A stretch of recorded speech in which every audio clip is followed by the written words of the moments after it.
સુરતમાં બાળ મજૂરીના રેકેટનો પર્દાફાશ થયો છે।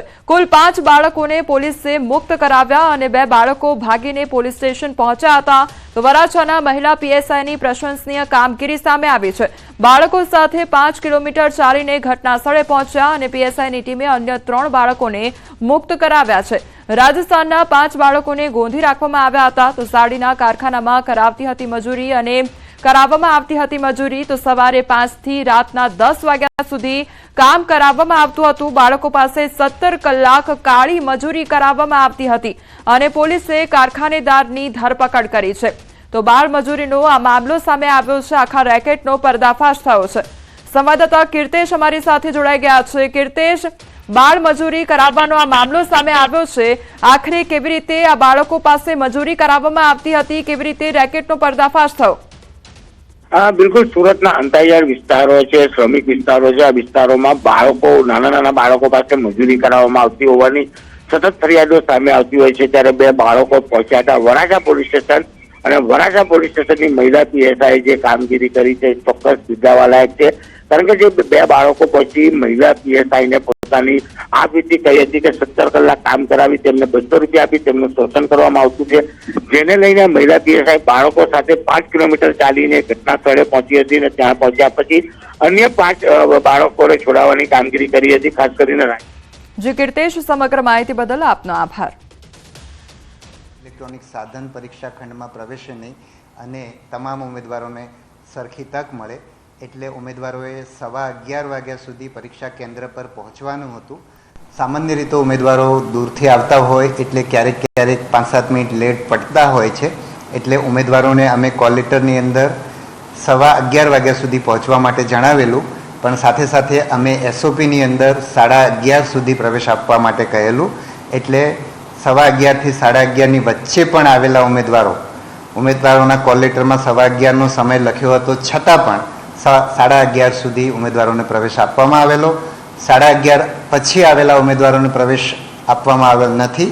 એનું કારણ એ છે કે 11:15 વાગે OMR સીટ આપવામાં આવે છે અને ઉમેદવારો 11:30 આવ્યા પછી એ લોકોનું પ્રોપર ફ્રિસ્કિંગ ના થાય, પ્લસ પરીક્ષા ખંડની અંદર પણ વ્યવસ્થા જળવાય નહીં।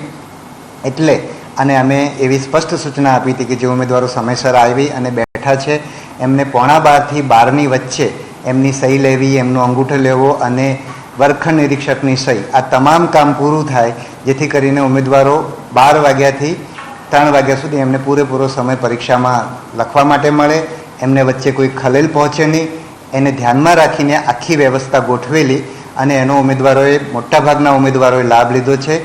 જે ઉમેદવારો 15 મિનિટ સુધી મોડા પડ્યા એમને લેવામાં આવ્યા છે। 15 મિનિટ પછી મોડા પડ્યા એવા ઉમેદવારોને પરીક્ષાની સલામતીને ધ્યાનમાં રાખીને લીધા નથી। અમારી પાસે પરીક્ષા કેન્દ્ર પરથી કોઈક ઉમેદવારોએ ફોન કર્યું હતું, એક ઉમેદવાર અહીંયા પણ આવ્યા હતા। એ બધાને અમે કહ્યું છે કે આખી વ્યવસ્થા વ્યવસ્થિત રીતે ફ્રિસ્કિંગ થાય, પ્લસ પરીક્ષા ખંડની અંદર એક શાંતિથી આખી વ્યવસ્થા ગોઠવાય અને છેલ્લી ઘડીએ કોઈ ઉમેદવાર છેલ્લી ઘડીએ પ્રવેશી અને આખી વ્યવસ્થાને દુરુપયોગ કરીને કોઈ એનો ગેરલાભ ના લે એટલા માટે આ વ્યવસ્થા કરેલી છે। અને હું જિલ્લાની ટીમોને ખાસ અભિનંદન આપું છું કે આખી વ્યવસ્થા સારી રીતે એનો અમલ થાય। એમણે 11:30 સુધી ઉમેદવારોને પ્રવેશ આપ્યો છે। એની અમે અગાઉ એના બ્રીફિંગમાં પણ સૂચના આપી હતી અને બહુ સંવેદનશીલ રીતે એમણે ઉમેદવારો સાથે વ્યવહાર કર્યો છે, પણ 11:30 પછી એમણે જે પ્રવેશ નથી આપ્યો એ પરીક્ષાની સલામતીને ધ્યાનમાં રાખીને નથી આપ્યો, એટલે એમના એ કાર્યને પણ એમણે આયોગની સૂચના મુજબ કર્યું છે અને એમનું એ કાર્ય બરાબર છે। ચાલો, થેન્ક યુ।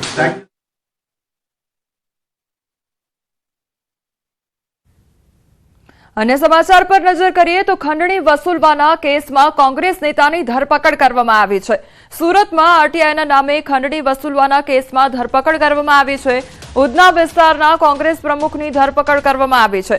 कांग्रेस नेता अवधेश तिवारी पोलीस गिरफ्तमां छे। तो आरटीआईथी खंडणी वसूलवाना केसमां पकड़ाયેલા अपक्ष कोर्पोरेटर प्रकाश देसाईना सागरीत होવાનો आरोप छे। 1 लाख રૂપિયાની ખંડણી કેસમાં કોર્પોરેટર પ્રકાશ દેસાઈ સામે વધુ એક ફરિયાદ નોંધાઈ હતી અને તેની તપાસમાં કોંગ્રેસ નેતાનું નામ સામે આવ્યું હતું।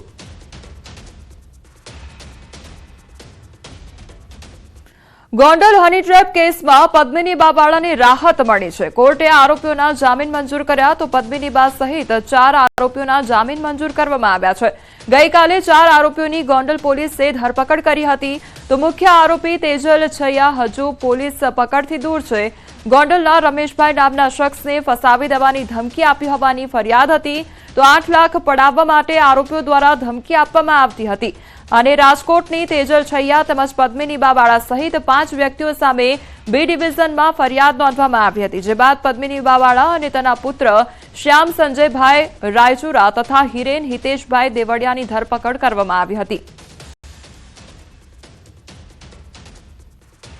થરાદમાં વિધાનસભા અધ્યક્ષ શંકર ચૌધરીએ આપ્યું છે મોટું નિવેદન. થરાદના રા ખાતે પીએમ સૂર્યઘર અને ખાનગી હોટલના લોકાર્પણ પ્રસંગે શંકર ચૌધરી પહોંચ્યા હતા, જ્યાં તેમણે રાહને લઈ નિવેદન આપ્યું હતું અને રાહને તાલુકા મથક બનાવવા તરફ શંકર ચૌધરીએ ઇશારો કર્યો. તેમણે કહ્યું કે રાહ આપણું મુખ્ય સેન્ટર બની રહ્યું છે, એટલે તમારા બધાનું જે સપનું છે એ સપનું સાકાર કરવું છે. એની અલગ અલગ તૈયારીઓ હોય એ બધી તૈયારીઓ થઈ રહી છે. મુખ્ય સેન્ટર આપણું રાહ બની રહ્યું છે અને તમારા બધાનું જે સપનું છે એ સપનું પણ આપણે સાકાર કરવું છે. એના માટેની તૈયારીઓ અલગ અલગ તૈયારીઓ હોય એની અલગ અલગ બધી તૈયારીઓ અત્યારે થઈ રહી છે. જે પ્રમાણે થરાદનું ડેવલપમેન્ટ થવા માટે એના રસ્તા બન્યા, એનું દવાખાનાનું, એની બાકી વ્યવસ્થાઓ થઈ અને પછી જાહેરાત પણ થઈ અને હવે એનું જાહેરનામું પણ પડશે. તો એની તૈયારી પ્લાનિંગ તો બધાએ કરવું પડે ને ભેગા મળીને. તો એનું પણ તૈયારી અને પ્લાનિંગ બની રહ્યું છે. નર્મદા જિલ્લા ભાજપ દ્વારા આંબેડકર સન્માન સભાનું આયોજન કરવામાં આવ્યું હતું. કાર્યક્રમમાં સાંસદ મનસુખ વસાવાએ સંબોધન કરતા કાર્યકર્તાઓને ટકોર કરી કે કાર્યકર્તાઓ અંદર લડીને સામસામે પાડ્યા કાઢે આ ભાજપના કાર્યકર્તાના સંસ્કાર નથી. સાથે ચૈતર વસાવા માટે કહ્યું કે તેઓ આદિવાસીઓમાં ભાગલા પાડવાના અને વિચારધારાથી અલગ પાડતા વિદેશી ષડયંત્રકારીઓને હાથો બની રહ્યા છે. એકબીજાને લડવાનું નથી, એકબીજાને સામે તલવારો કાઢવાનો ને કે પાડિયા કાઢવાનું નહીં. આપણા ત્યાં અંદર આપણા કાર્યકર્તા લડાઈમાં પાડિયા કાઢે છે. આ સંસ્કાર છે આપણા.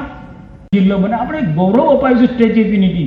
આદિવાસીઓમાં ભાગલા પડવા, આદિવાસીઓને વિચારધારાથી અલગ કરવાનો કેટલાક વિદેશી ષડયંત્રકારીઓ છે એનો આ લોકો હાથો બની રહ્યા છે.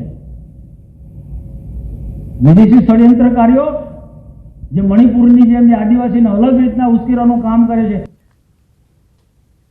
અમદાવાદની વીએસ હોસ્પિટલમાં ક્લિનિકલ ટ્રાયલ કૌભાંડ મામલે આરોગ્ય મંત્રીનું નિવેદન સામે આવ્યું છે. હાલમાં પ્રાથમિક તપાસમાં રાણા સહિત 8 કોન્ટ્રાક્ચ્યુઅલ ડોક્ટર્સને બરતરફ કરવામાં આવ્યા છે. તો કંપની પાસેથી તમામ આવક ડોક્ટરો લેતા હતા. કંપનીઓ તરફથી જે આવક આવતી હતી તે તમામ ડોક્ટરોના ખાતામાં જમા થતી હતી.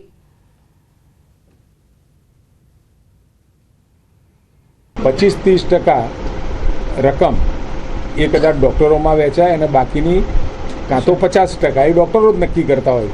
પરંતુ એ પ્રકારની કોઈ પ્રક્રિયા થયા વગર જે પણ કોઈ આવક થઈ છે કંપનીઓ તરફથી એ તમામ ડૉક્ટરોએ પોતે પોતાના ખાતામાં જમા કરાવી છે.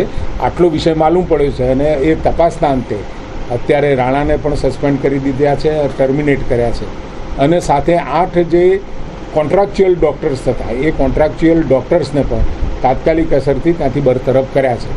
હવે બાકી જેમ તપાસ થાય અને તપાસનો રિપોર્ટ મળેથી એ એક્શન લેવામાં આવશે.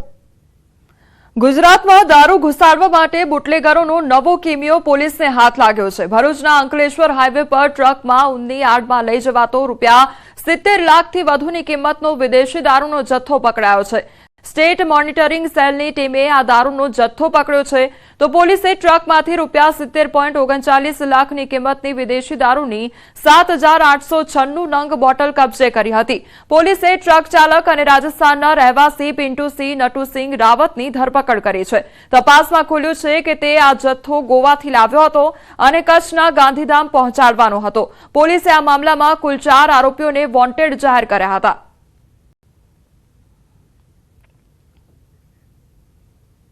દાહોદ દેવગઢ બારિયા તાલુકાના ખાંડણિયા ગામેથી ઝડપાયો છે વિદેશી દારૂનો જથ્થો। સાગટાળા પોલીસ મથકની હદ વિસ્તારમાંથી વિદેશી દારૂ ઝડપાયો છે તો સાગટાળા પોલીસે બાતમીને આધારે વિદેશી દારૂ ભરેલી બોલેરો ઝડપી પાડી છે। બોલેરો ગાડીમાંથી ટીન બિયરની 1944 બોટલ પોલીસને મળી આવી છે તો પોલીસે વિદેશી દારૂ સહિત રૂપિયા 7.5 લાખનો મુદ્દામાલ ઝડપી પાડ્યો છે। બુટલેગર સહિત કુલ 4ની સામે ગુનો નોંધી કાર્યવાહી હાથ ધરવામાં આવી છે। અમદાવાદમાં અમરાઈવાડી વિસ્તારમાં પીસીબીના દરોડા પાડવામાં આવ્યા છે અને એપ્રિલ પાર્ક પાસેથી રોડ પરથી કારમાંથી દારૂની હેરાફેરી ઝડપાઈ હતી। 87,000ની કિંમતની દારૂની 912 બોટલો અને બિયરના ટીન મળી આવ્યા હતા। કાર સહિત 5.87 લાખથી વધુની મુદ્દામાલ જપ્ત કરવામાં આવ્યો છે। કાર ચાલક સહિતના ફરાર આરોપીઓ સામે ગુનો નોંધવામાં આવ્યો છે।